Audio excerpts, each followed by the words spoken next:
ஒரு 10 ரூபாய் 13 லட்சம் ஆன கதையை சொல்ல போறேன். இந்த கதையை கேளுங்க, ரொம்ப ஆழமான கருத்து இருக்கு. காலையில ஒரு கடைக்காரர் கடையை திறக்கிறாரு. அப்போ ஒரு லேடி அவருக்காக வெயிட் பண்ணிட்டு இருக்காங்க. ஒரு 10 ரூபாய் நீட்டுறாங்க. என்னம்மா வேணும்னு கேட்குறாரு.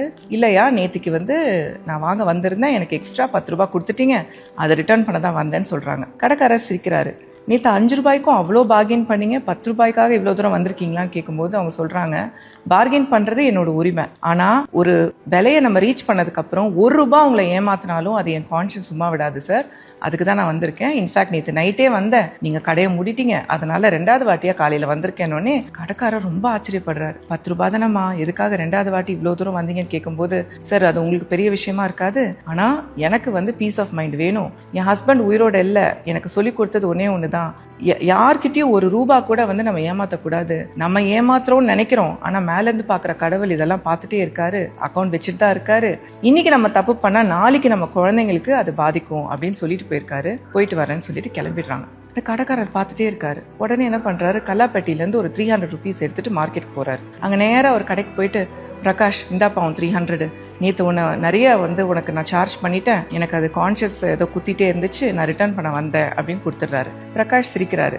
நெக்ஸ்ட் மந்த் வரீங்கல்ல, அப்போ கொடுத்துருக்கலாம், எதுக்கு அவசரப்பட்டு வந்தீங்கன்னு கேட்கும்போது, இல்லை இன்னைக்கும் நெக்ஸ்ட் மந்த்துக்கும் என்ன நடக்கும் தெரியாது, எனக்கே எதாவது ஆயிடுச்சுன்னா மேலே பார்த்துட்டு இருக்க கடவுள் நான் பண்ண தப்புக்கு என் குழந்தைங்களை பனிஷ் பண்ணக்கூடாதுல்ல, நான் யாரையும் ஏமாற்ற விரும்பலை அப்படின்னு கொடுத்துட்டு போயிடுறாரு.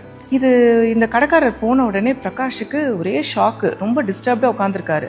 ஏன் 2 நாள் நைட்டு தூங்க கூட இல்லை. 3வது நாள் என்ன பண்றாரு, பேங்க்குக்கு போயிட்டு 13 லட்சம் ரூபாய் வித்ட்ரா பண்றாரு. என்ன கதைன்னா, 10 வருஷம் முன்னாடி பிரகாஷ் அவர் ஃப்ரெண்டு கிட்ட 3 lakhs கடன் வாங்கியிருப்பாரு. அடுத்த நாள் அந்த ஃப்ரெண்டு இறந்து போயிருப்பாரு. ஃப்ரெண்டோட ஃபேமிலிக்கு இது தெரியாததுனால யாருமே இந்த பணத்தை கேட்கவும் மாட்டாங்க, பிரகாஷும் திரும்ப கொடுக்க மாட்டாரு. ஃப்ரெண்டோட வைஃப் ஒரு மெய்டா வேலை பார்த்து தான் குழந்தைங்களை ரொம்ப கஷ்டப்பட்டு வளர்த்துட்டு வருவாங்க. அப்ப கூட பிரகாஷ் இதை பத்தி வாயை திறக்க மாட்டார். நேரா ஃப்ரெண்டு வைஃபுக்கு போயிட்டு காலில் விழுந்து நடந்ததெல்லாம் சொல்லி மன்னிப்பு கேட்பாரு. ஃப்ரெண்டோட வைஃபுக்கு ஒரே ஆச்சரியம். ஒரு ரூபாவும் அந்த அம்மாவுக்கு ரொம்ப கஷ்டப்பட்டு உழைச்சி சம்பாதிக்கிறாங்க. இந்த 13 லட்சங்கிறது ரொம்ப பெரிய டீல் அவங்களுக்கு. அவரை பிளஸ் பண்ணி அந்த ரூபாயை வாங்கி வச்சுக்கிறாங்க. இந்த லேடி யார் தெரியுமா? ஃபர்ஸ்ட் சீன்ல ஷாப்கீப்பருக்கு 10 ரூபாய் ரிட்டர்ன் பண்றதுக்காக 2 வாட்டி நடந்து போய் கொடுத்தாங்கல்ல, அந்த லேடி தான் இந்த லேடி. ரஜினி சார் சொல்ற மாதிரி தான், நல்லவங்களை கடவுள் சோதிப்பாரு, ஆனா எப்பயுமே கைவிட மாட்டாரு. இந்த உலகத்துல ஹானஸ்டா நடந்துகிட்டா அதுக்குண்டான பலன் எப்பயுமே கண்டிப்பா கிடைக்கும்.